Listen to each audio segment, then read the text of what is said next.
La Sociedad Española de Radiodifusión presenta... Ser... ¡Viva la radio! Podcast. Siempre.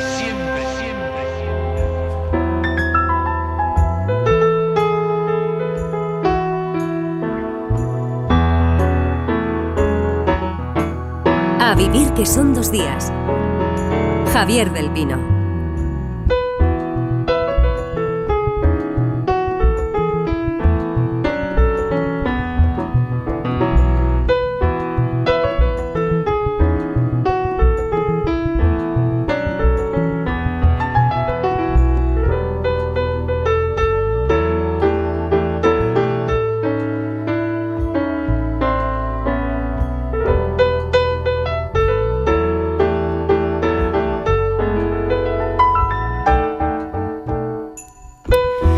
Iba a decir que te saludo por última vez desde París, Marc, pero ni siquiera estás en París, porque amaneces en otro lugar, creo que cerca de Burdeos, ahora nos cuentas, pero la próxima vez que te saludemos, en septiembre, estarás en Berlín. ¿Qué tal, Marc? Buenos días. Hola, buenos días, Javier. Bonjour. Bonjour todavía, ¿eh? Burdeos. ¿Estás en un congreso de periodismo, creo? Sí, estoy concretamente en un pueblo que se llama Couture-sur-Garonne. Couture a orillas del Garona, el río Garona. Está como una hora de Burdeos y es un pueblo realmente bellísimo. La imagen que podamos tener de un pueblecito de la Francia, con su iglesia, su plaza del pueblo, su ayuntamiento, y además al lado de este río magnífico. Es un pueblo de 400 habitantes, donde cada verano, por estas fechas, el grupo de prensa Le Monde, que está formado por el diario Le Monde y otros medios, organiza un festival de periodismo. Yo vengo desde hace 6-7 años, el país estamos aquí desde hace tiempo, y es magnífico. Es una cosa, un pueblo en verano, distendido, la gente en bermudas, se baña en el río y mientras tanto, entre baño y baño, pues hay charlas, coloquios sobre periodismo, sobre política, sobre cultura, sobre sociedad, y realmente es un foro magnífico porque además permite mucho hablar, conversar, escuchar a los lectores, ¿no? Y ves a los periodistas de Le Monde. Bueno, ayer, por ejemplo, estaba el director de Le Monde, quien estuvo hablando un rato, pues los lectores de Le Monde van ahí, les preguntan, discuten, critican, y es un diálogo, creo, muy sano y muy interesantísimo. Desde luego para nosotros muy constructivo, sí, y muy edificante, sí. Está muy bien organizado. Lo echarás de menos entonces desde Alemania. Oye, supongo que, Marc, te ha pasado lo que nos ha pasado a todos, provoca cierta conmoción escuchar ese titular y ver esas imágenes, lo que ha ocurrido esta madrugada en Pensilvania, ¿verdad? Sí, lo vi esta noche, esta madrugada. Provoca conmoción, las imágenes son impactantes y creo que son imágenes que quedarán para la historia, y de alguna manera, no lo sé, pero tengo la sensación de que nos impacta, pero tampoco nos sorprende, ¿no? Que haya esta escalada de violencia, como si tuviese que haber pasado en algún momento algo así o peor, ¿no? Es trágico. Es una sensación extraña, pero tienes toda la razón, ¿no? Y de hecho yo creo que Joe Biden en su comparecencia esta madrugada, comparecencia de urgencia para condenar lo que ha pasado y para desearle lo mejor a Donald Trump, decía esto, ¿no? Hay demasiada violencia en este país. Mira, está junto a mí en el estudio Pedro Rodríguez, analista de política internacional, también ex corresponsal en Washington. ¿Qué tal, Pedro? ¿Cómo estás? Muy buenos días. Muy sorprendido, supongo también, ¿no? No, porque yo creo que todos tenemos la experiencia como corresponsales en Washington del nivel de violencia que caracteriza a Estados Unidos, un país con más armas de fuego en circulación que habitantes. Y cómo la violencia ha estado presente en la política de Estados Unidos posiblemente desde que el vicepresidente Aaron Burr se batió en duelo y mató a Alexander Hamilton, ¿no? Desde el principio. Es un país construido en función de la violencia, la religión y el dinero, y esas tres cosas siguen marcando el futuro del país. Y de gatillo fácil. Y yo creo que esos niveles de violencia, pues tarde o temprano tenían que conectar con la política.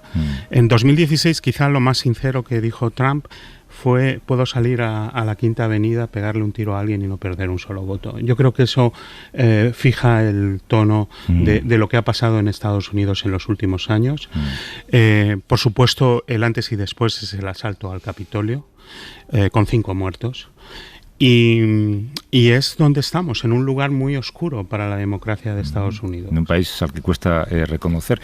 Los tres que estamos aquí hemos cubierto mítines similares, sabemos un poco cuál es la logística de estos mítines. Hace ya años, desde que las televisiones informativas los retransmiten en directo, las campañas políticas decidieron poner público detrás, que es lo que vemos en las imágenes, y de hecho una de esas personas que está detrás es una de las víctimas mortales de este atentado. Hay otras dos en estado crítico. Vamos lo primero a buscar la última hora, porque creo que Trump ha sido visto bajando por las escalerillas de un avión en perfecto estado de salud, tiene una herida en la oreja derecha, pero creo que eso es todo. En Washington, Sara Canals, ¿cómo estás, Sara? Buenos días. Hola, ¿qué tal? ¿Cómo estáis? Esto es así, ¿no? Parece que, desde luego, Trump está fuera de peligro, aunque solamente sea por unos pocos milímetros, el atentado ha sido fallido. Eso, así es. A estas horas tenemos ya a Donald Trump en casa, a salvo. Le hemos visto aterrizar hace una hora más o menos en Nueva Jersey. Allí tiene un club de golf. Y bueno, también tenemos al presidente Biden en la Casa Blanca ya. Él estaba en Delaware, donde suele pasar muchos fines de semana. No tenía actos públicos, pero ha interrumpido su agenda para dirigirse y comparecer a la población. Eso que comentabais, el mensaje denunciando este clima, ¿no?, de política de odio. Ha denunciado el ataque, se ha reunido con su gabinete y ha volado hacia Washington, y hace nada, una media hora más o menos, ha llegado allá a la Casa Blanca. Pero evidentemente Donald Trump está sano y salvo, y solo una bala le ha rozado una parte superior de la oreja derecha. ¿Qué se sabe? Porque acabamos de enterarnos del nombre del atacante, un tal creo que Thomas Matthew Crooks, de 20 años. Es muy pronto para saber nada, ¿no? Es muy pronto. A ver, el FBI ha identificado ya al tirador, ¿no? Es Thomas Matthew Crooks. Apuntan algunos medios que estaba registrado en el Partido Republicano, tiene 20 años, es de Bethel Park, de Pensilvania, es el estado donde se estaba celebrando este meeting, pero bueno, desconocemos aún el motivo del ataque, la investigación continúa, y es verdad que ha habido una comparecencia del FBI y de la policía, pero bueno, hace un par de horas ha sido una rueda de prensa que, de hecho, nos ha dejado más preguntas que respuestas, ¿no? Ha sido muy curioso porque han asegurado ellos mismos estar sorprendidos de que el tirador pudiera disparar tantas balas. En el vídeo se escuchan una decena de disparos, de tiros, y ha habido muchas preguntas, ¿no?, sobre los fallos de seguridad. Por ejemplo, ¿cómo es posible, ¿no?, que a los francotiradores se les ha podido escapar pues la presencia de un hombre que estaba en un tejado con lo que parece ser un rifle, ¿no?, una R-15, un rifle semiautomático? No estamos hablando de edificios muy altos, ¿no? Y bueno, el FBI básicamente se remite a los servicios secretos que no estaban en esta rueda de prensa, así que esta es un poco ahora mismo la gran pregunta de la noche. Parece que este francotirador fue abatido por otro francotirador de los servicios secretos en cuanto vio que alguien estaba en el tejado. La cuestión es cómo alguien pudo llegar a subirse a ese tejado. Incluso hay una entrevista en la BBC con alguien que dijo que le había visto en el tejado y lo había comunicado a la seguridad. Se podría haber... Sí, el testimonio... Has dicho Sara, que se dice que está registrado con el Partido Republicano. Sí, eso lo apuntan los medios aún, no lo ha confirmado el FBI, por eso el matiz es importante, pero sí, es curioso. Bueno, de momento es todo lo que se sabe, pero... Estaba pensando, Pedro, que yo creo que Lee Harvey Oswald tenía como 24 años cuando mató a Kennedy.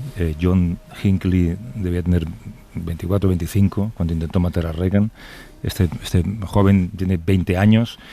Ahí también hay algo sobre lo que recapacitar, ¿no? De cómo determinadas ideas de violencia calan más en determinadas mentes demasiado jóvenes, a lo mejor. Yo creo que hay toda una generación de jóvenes de Estados Unidos que han llegado a la política que no conocen nada más que esto y que realmente creen que que hay dos bandos polarizados con un ambiente de guerra civilista y que es casi su deber actuar de alguna manera.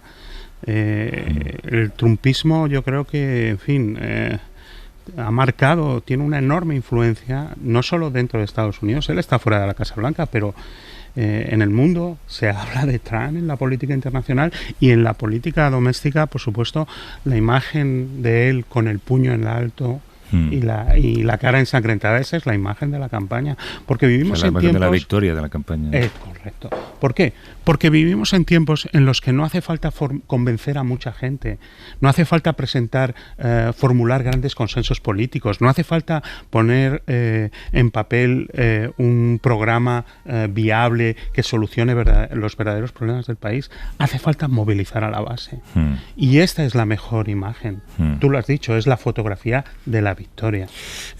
Marc, esa es la cuestión ahora que todos enseguida nos hemos planteado y a la que damos vueltas, ¿no? ¿Cómo puede afectar esto que ha ocurrido a la campaña política? Tú que acabas de vivir otra campaña política, me imagino que la sensación es la misma, ¿no?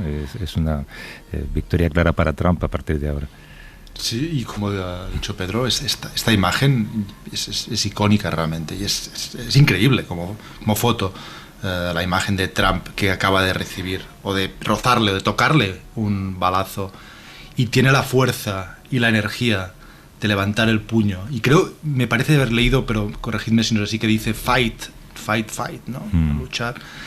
Esto es una imagen, a ver, nos gustará o no nos gustará Trump, pero es de un tipo fuerte, resistente y que va por todas, y para mí es una imagen que contrasta con la que hemos visto desde las últimas semanas de Joe Biden.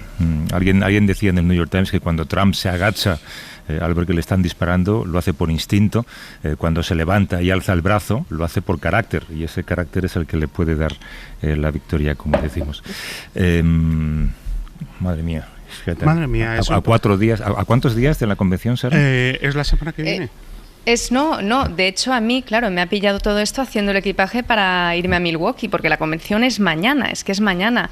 A ver, yo aquí quiero apuntar, si me permitís, que llama mucho la atención ver cómo han condenado unos y otros este ataque, ¿no? Más allá de trasladar las condolencias y el apoyo a Donald Trump y a las víctimas, estamos viendo cómo miembros de la ala dura del Partido Republicano han acusado ya a Biden, al presidente, de haber provocado indirectamente, ¿no?, este ataque, y lo ha hecho, por ejemplo, el trumpista J.D. Vance. Él es senador por Ohio, es uno de los nombres que suena como posible vicepresidente, que de hecho mañana es el último día, el deadline, para que Trump anuncie quién va a ser su ticket de campaña, ¿no?, su running mate.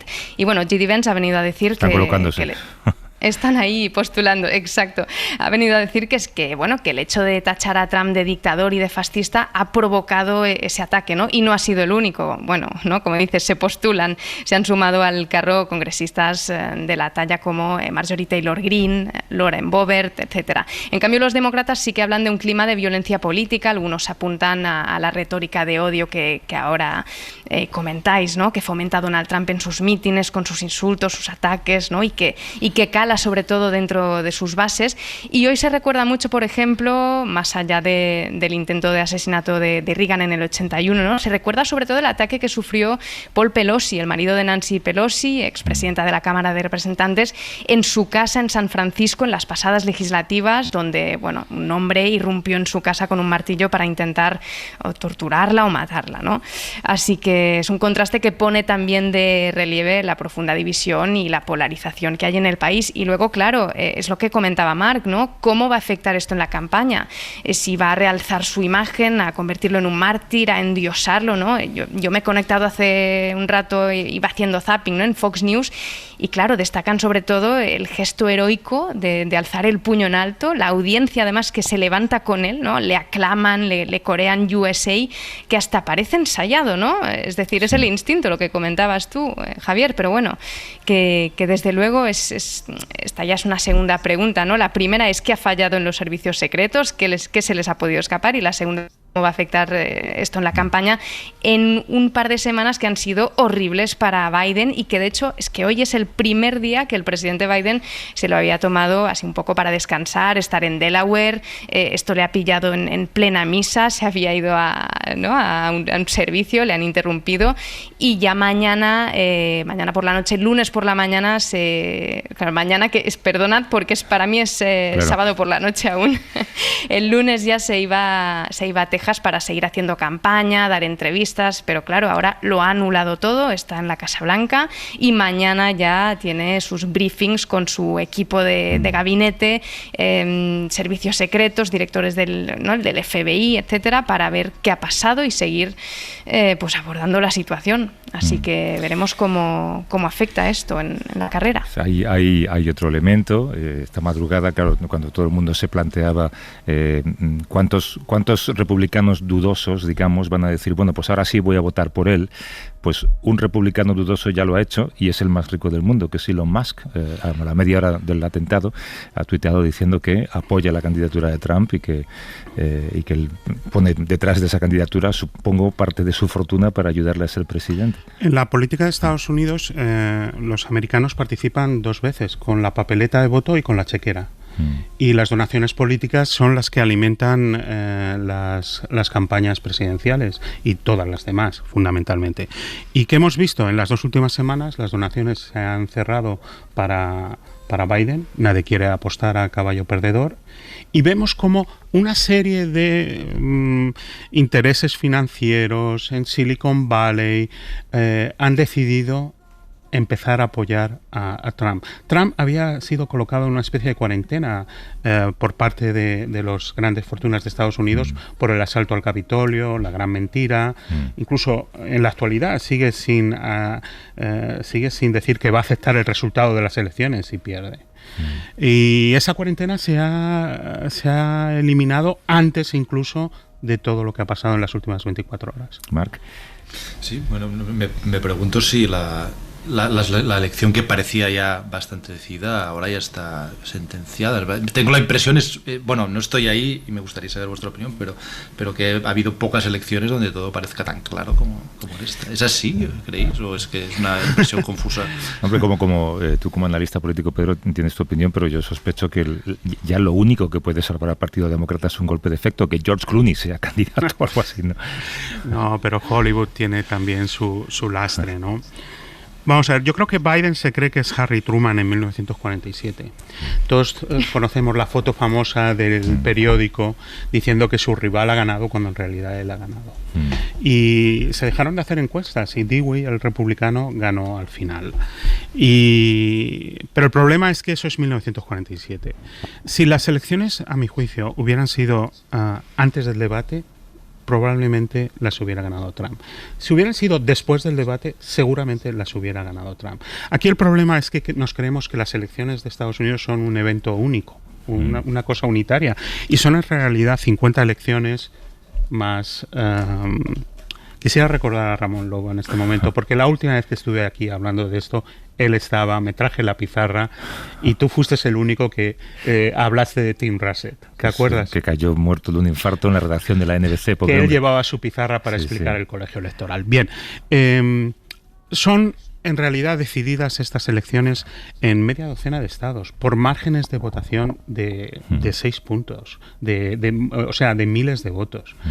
En Georgia, que es un estado que forma parte de esa media docena de battlegrounds, de estados en disputa, Georgia es donde Trump está acusado de haberse robado las elecciones. Georgia es donde le hicieron su primera foto policial. Pues en Georgia saca 6 puntos de ventaja a Biden. Y a mí me parece que esos datos ilustran, publicamos y repetimos las encuestas nacionales. Un punto de diferencia dentro del margen de error.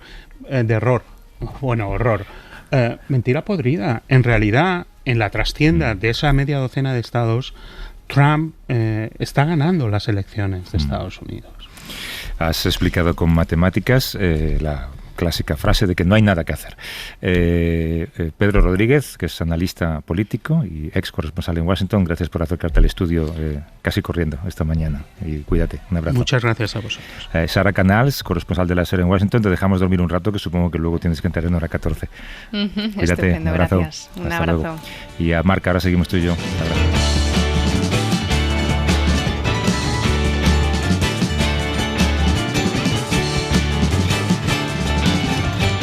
A vivir que son 2 días. Javier del Pino.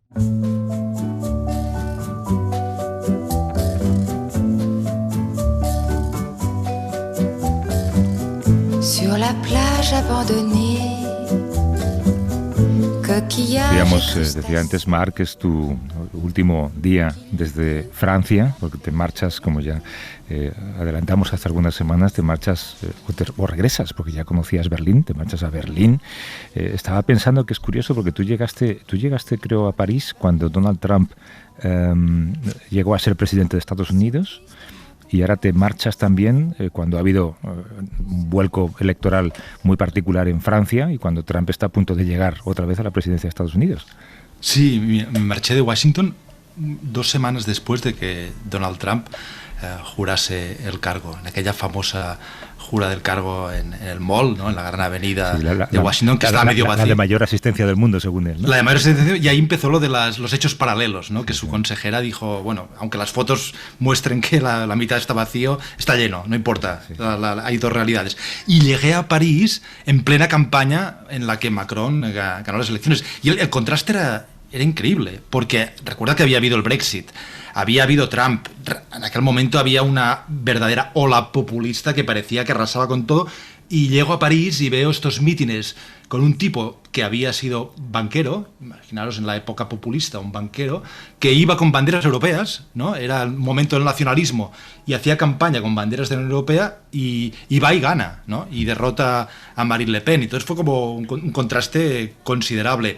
Y ahora ha habido elecciones en Francia en las que hubiera podido ganar las elecciones y llegar al gobierno el partido de Marine Le Pen. Yo hacía, iba a decir la broma, no era una broma, pero decía, me fui de Washington, dejé a Trump y me voy, y les decía a los franceses, me iré de París y creo que os voy a dejar a Le Pen. No ha sido así, pero hay un ambiente político bastante confuso y turbulento, podemos decir. Es verdad, y además es muy simbólico que te marches después de un acontecimiento tan visual y tan internacional como los Juegos Olímpicos, que también vas a cubrir todavía desde París, aunque ya me contaste cuando te vi por allí que habiendo vivido Barcelona 92, que eran los Juegos del Cambio, estos son los Juegos del no cambio de la ciudad, ¿no? Sí, porque Barcelona era una ciudad hecha, pero por hacer también, ¿no? Que salía, como toda España, ¿no? Era la época de un desarrollo económico, que salía el franquismo y la dictadura no estaba tan lejos, y fue la carta de presentación de Barcelona mundial y transformó la ciudad. Quien haya visto Barcelona antes y después, es una ciudad muy distinta, y en la que todo el mundo, yo recuerdo, yo tenía 18 años, recuerdo que todo el mundo, o casi todo el mundo, estaba muy entusiasmado, ¿no? Remando, había un ambiente casi de euforia. Había algunas críticas, yo recuerdo los artículos que hacía Manuel Vázquez Montalbán, que era un poco el aguafiestas, criticando y metiendo el dedo en el ojo de los Juegos. Y ahora en París, claro, París es una ciudad que ya es París, es una ciudad del siglo XIX, hecha, que no hace falta cambiarla, y por lo tanto las obras, por ejemplo, las infraestructuras, no van a transformar París, y los parisinos, que son bastante gruñones y quejicas de todo, pues no han acabado, yo creo, de meterse en el barco de los Juegos, y claro, la situación política lo ha complicado todo más. No te decía hace un momento que en el 92, yo me acuerdo de estos artículos de Vázquez Montalbán quejándose, París está lleno de Vázquez Montalbanes. Tú estás hoy en Burdeos, decíamos antes. Quien está en París es Florent Semouche, que es director de la versión en español de Le Grand Continent, con quien queremos hacer una pequeña panorámica de la situación en Francia. Florent, ¿cómo estás? Buenos días. Buenos días, ¿qué tal? ¿Ha cambiado mucho París en estos años, desde que Marc llegó hasta que Marc lo deja, con unos Juegos Olímpicos que culminan este periodo? Bueno, la primera conclusión es eso, ¿no? Que cuando Marc Besset se va de un país hay que tener cuidado, ¿no? Con la situación que sí. Con la situación que deja.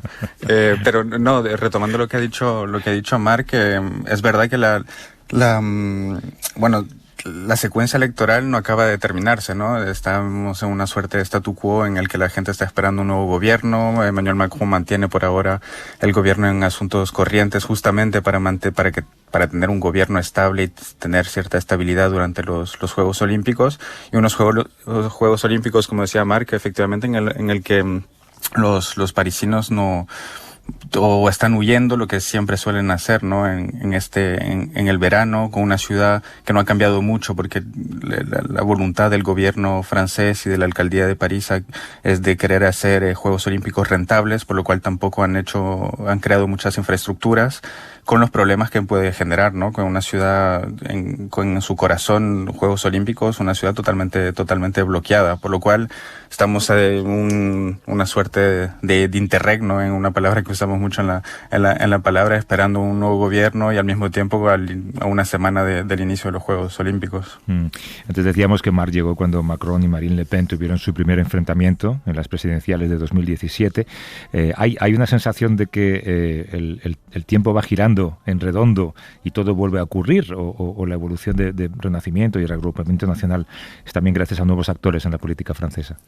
Bueno, en este caso hay una impresión, digamos, a nivel macro, efectivamente, de que la historia se repite un poco, pero efectivamente si no se ha repetido del todo es por el surgimiento de nuevos actores, aquí como el Frente Republicano y el nuevo Frente Popular,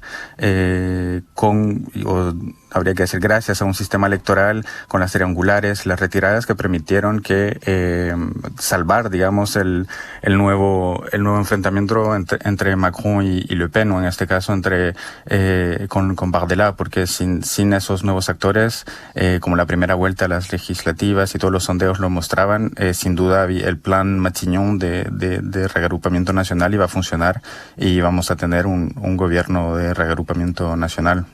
Marc. Hola, Florent.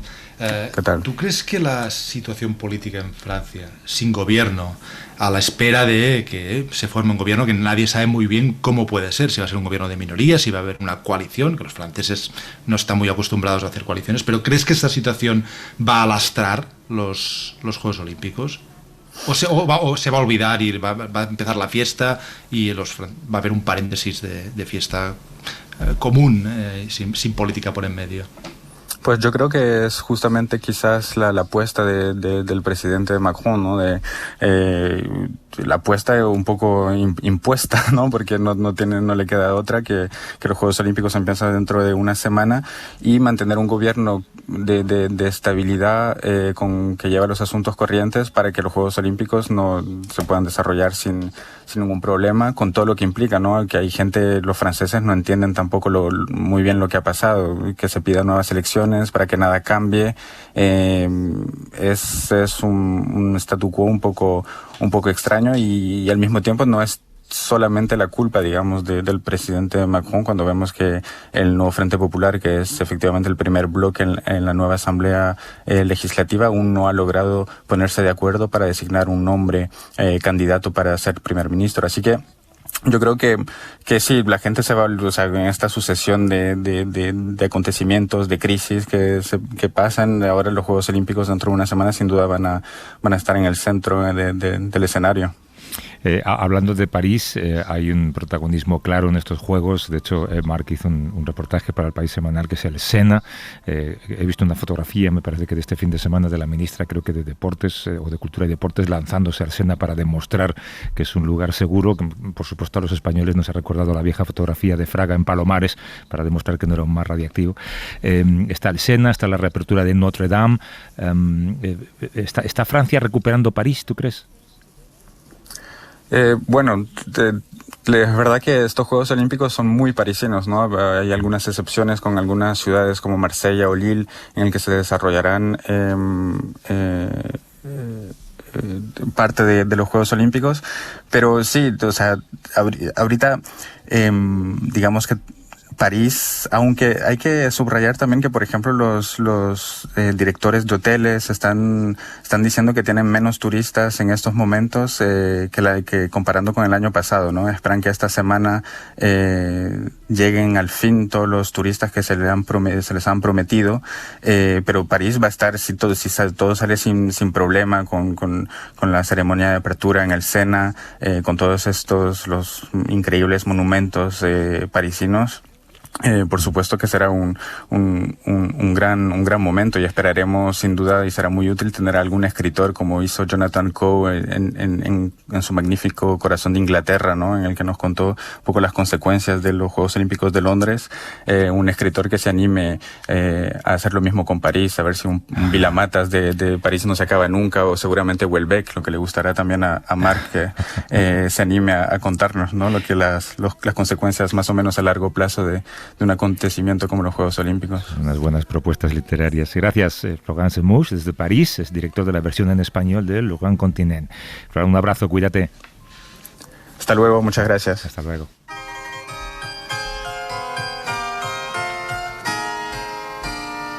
Wunderschön ist in Paris auf der Rue Madeleine.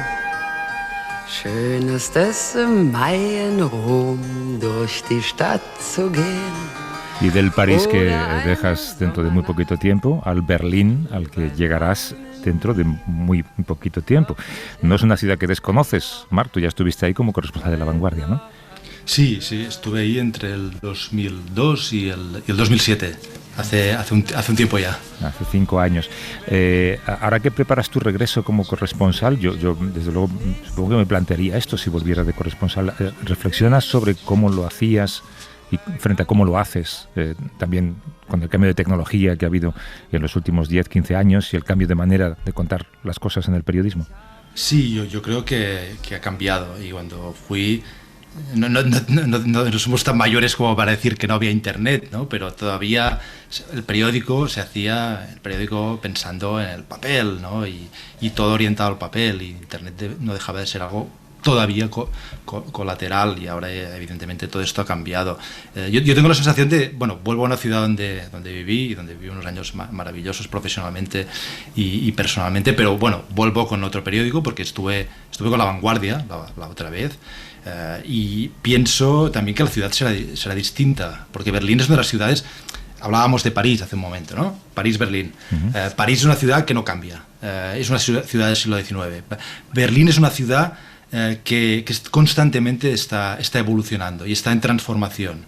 Jacques Lang, que fue ministro de Cultura de Mitterrand, muy célebre en Francia, con muchos proyectos importantes en París, decía, París, esta frase me gusta mucho, París siempre es París, Berlín nunca es Berlín, ¿no? Y para mí esto lo explica mucho. Y luego, la ciudad es distinta, el periódico es distinto, y yo soy distinto, claro, yo tenía 28 años cuando llegué y ahora tengo algunos más. Una persona que conociste en esa primera etapa en Berlín y nos escucha desde allí es Javier Cáceres, es periodista del Süddeutsche Zeitung. ¿Cómo estás, Javier? Buenos días. Buenos días. ¿Cómo ha cambiado en esos 15, 20 años Berlín? ¿Qué Berlín se va a encontrar, Marc? Ha cambiado en todo. Ha cambiado en todo, entre otras cosas, porque también, se va a encontrar con un universo en el que hay muchos españoles, ¿no? Que vino mucha migración española después de la gran crisis. Incluso hubo una época en la que realmente era imposible no escuchar hablar en español. Yo creo que en aquella época en la que estuvo Marc no era tan así, ni mucho menos. Mucho estudiante también. Berlín es una ciudad muy atractiva para gente joven, como nosotros. y claro, se ha llenado de inmigración europea, pero también de inmigración de otros lados, ¿no? Después de la crisis de inmigración de 2015. Siempre los corresponsales siempre tienen que luchar contra los tópicos para intentar explicar que algunos no son ciertos o que algunos han evolucionado, pero desde España el tópico y la percepción habitual de Alemania es que es un país que funciona de maravilla, es un país, todo está cronometrado y todo tiene su lugar. ¿Hay muchos trenes con retraso, Javier? Es una cosa increíble. Esta Eurocopa, yo creo que ustedes la han leído también en el diario de Marca, en El País, en muchos otros diarios en el que se desmontó ese mito, ¿no? Hubo una época en la que apenas se invirtió en infraestructura, la época de la canciller Merkel, y eso se nota, ¿no? Es una cosa que... Yo llegué a preparar un reportaje que al final no salió porque al final nos interesaron otras cosas y habíamos empezado la Eurocopa hablando en nuestro diario de los retrasos, sobre todo de la compañía de ferroviarios, de la Deutsche Bahn, y yo le bromeaba con el jefe de prensa porque él fue la única situación en la que alguien de Deutsche Bahn me atendió con puntualidad, y él se reía porque sabe perfectamente que la situación de los trenes es insostenible. Y nosotros, yo estaba ahora, tal vez cabe mencionarlo, estuve cubriendo la Eurocopa, me desplacé mucho en tren y ni un solo viaje en el que no sufriera un retraso de media hora. No sé, Marc, si quieres pedirle algún consejo para la mudanza, Javier. Ahora que estás comentando esto de los tópicos, me acuerdo, Javier, ¿qué tal estás? Bien, me acuerdo de las crónicas de nuestro añorado Pepe Comas, que se dedicaba, a veces con crueldad, a desmontar muchos de estos tópicos. Decía, los alemanes son unos vagos, me acuerdo, la puntualidad, las infraestructuras. ¿Hay algún tópico que tú creas que sigue arraigado y que sería, o sea, que me recomendarías a mí, tendré el honor de seguir a la plaza de Pepe Comas, que pueda yo dedicarme a desmontar también? Yo creo que vas a encontrar muchos, o sea, todo lo que rodea el mito alemán, realmente, digamos, lo que acabamos de hablar, ¿no? La puntualidad, la corrección incluso, o sea, que es un país totalmente correcto. Para los tópicos, como mencionas a Pepe, la verdad las cosas que nunca fueron ciertos. O sea, esto viene de lejos. Algunas cosas se han acentuado, ¿no? Tú te fuiste en una época en la que Alemania organizó el Mundial y lo organizó muy bien, y ahí sí hubo una sensación de que el país volvía a ser lo que era, ¿no? La gente no sacó las banderas porque sí, sino porque sentía un orgullo bastante auténtico sobre cómo había funcionado todo y por cómo había jugado la selección. Esta vez se repitió, pero un poco como farsa, ¿no? No creo que es una diferencia, así que no te preocupes, va a tener muchas cosas de las que escribir. Oye, Javier, tú estás especializado en periodismo deportivo. ¿Con quién va a Alemania esta noche? ¿Alemania? Sí. Pues mira, había una campaña bastante pronunciada del Bild a partir del penal de Cucurella, y el Bild, aunque ha bajado mucho, otra de las cosas que han cambiado, Marc, sigue siendo el diario más vendido, pero ya no vende 5 millones como en aquella época, sino que ya bastante menos de 1 millón, y eso caló hondo. O sea, va a haber una parte del sector público que se va a ensañar con Cucurella, creo yo, por juego. Digamos, y si se alejan del resentimiento que generó esa situación en cuartos de final, yo creo que va a apoyar a España. Ayuda que el rival sea Inglaterra, que hay un poco eso ayuda mucho. Sí. También yo creo que los alemanes lo que quieren más que ver una victoria de España es que haya una tanda de penaltis, porque para que sufran todos, ¿no? Sí, porque como ellos, los alemanes, solemos salir bastante bien parados de las tandas de penaltis, y sobre todo contra Inglaterra, verlos sufrir en situaciones así siempre es un disfrute. Desde Berlín nos ha atendido Javier Cáceres, que es periodista del Süddeutsche Zeitung. Suerte esta noche, que tendrás mucho trabajo, Javier, y gracias por estos consejos. Un abrazo. Muchas gracias. Un abrazo, Marc. Aquí te estamos esperando. Fíjate, Marc, acabamos tú y yo una temporada entera hablando de geopolítica y acabamos hablando de fútbol. Que tengas una fantástica mudanza a Berlín, y en septiembre te escuchamos desde allí. Gracias por todo, Marc. Un abrazo. Muchas gracias, Javier. Un abrazo a todos.